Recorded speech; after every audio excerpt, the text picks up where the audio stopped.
एक लड़की की नई नई शादी हुई। वो अपने ससुराल गई।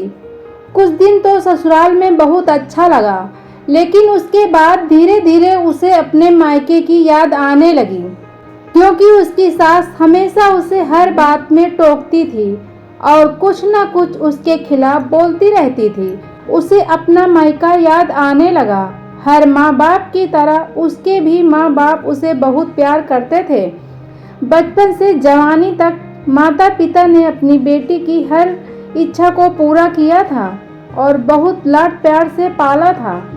नई नवेली दुल्हन अपनी सास के इस रूखे व्यवहार के कारण परेशान हो गई। वो अपनी सास को जवाब भी देने लगी थी, जिसके कारण घर में लड़ाई झगड़े होने लगे। कुछ दिन बाद वो अपने पिता के घर लौट आई और रो रो कर पिता से कहने लगी, पिताजी, अब मैं उस घर में नहीं जाऊंगी, आपके पास ही रहूंगी।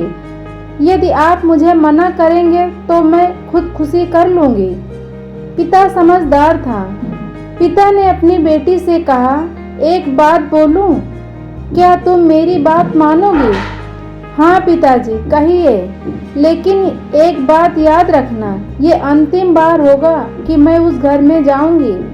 पिता ने कहा, वहां जाकर जैसे ही तुम्हारी सास तुम्हें कुछ भला बुरा कहने लगे, तभी तुम अपने कान में रुई लगा लेना और तब तक लगा के रखना जब तक सासू माँ बोलना बंद न कर दे, और उसके बाद उस रुई को कान से निकाल देना और कुछ भी जवाब मत देना। बेटी को कुछ समझ में नहीं आया, लेकिन वो तैयार हो गई। बेटी ने ससुराल जाकर ऐसा ही किया। जब भी सासू माँ कुछ कहना शुरू करती, तुरंत बहू कान में रुई लगा लेती और कुछ देर तक लगा के रखती। धीरे धीरे कुछ ही दिनों में सासू माँ का व्यवहार बहू के प्रति बदल गया।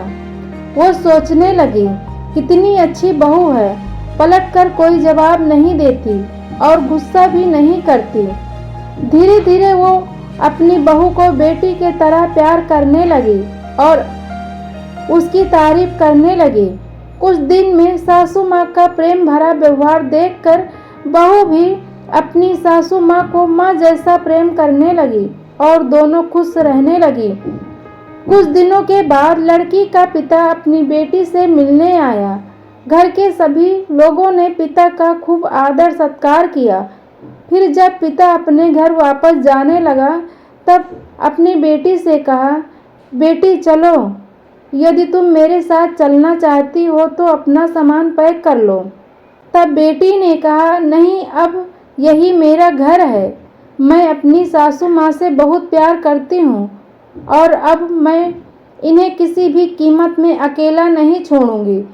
पिताजी अपनी बेटी की इन बातों को सुनकर बहुत खुश हुए और अपनी बेटी को बहुत सारा आशीर्वाद देकर खुशी खुशी अपने घर लौट गए।